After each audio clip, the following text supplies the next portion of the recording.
আলহামদুলিল্লাহ, নিজে হাতে বোনা সরিষা। শুকরিয়া। অনেক চমৎকার বাইর হয়েছে।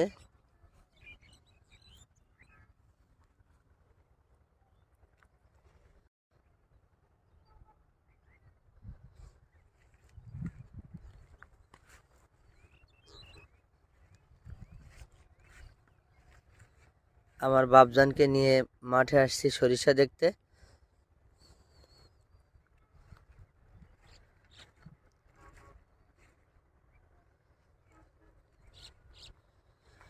একটু দেরিতে সরিষা রোপণ করার কারণ হলো জমিতে জো হয়নি, অর্থাৎ কাদা কাদা ভাব ছিল।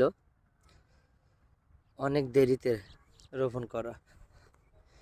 এই যে পাশের জমিতে কিন্তু অনেক বড় বড় হয়ে গেছে, কিন্তু আমার গাছ এখনো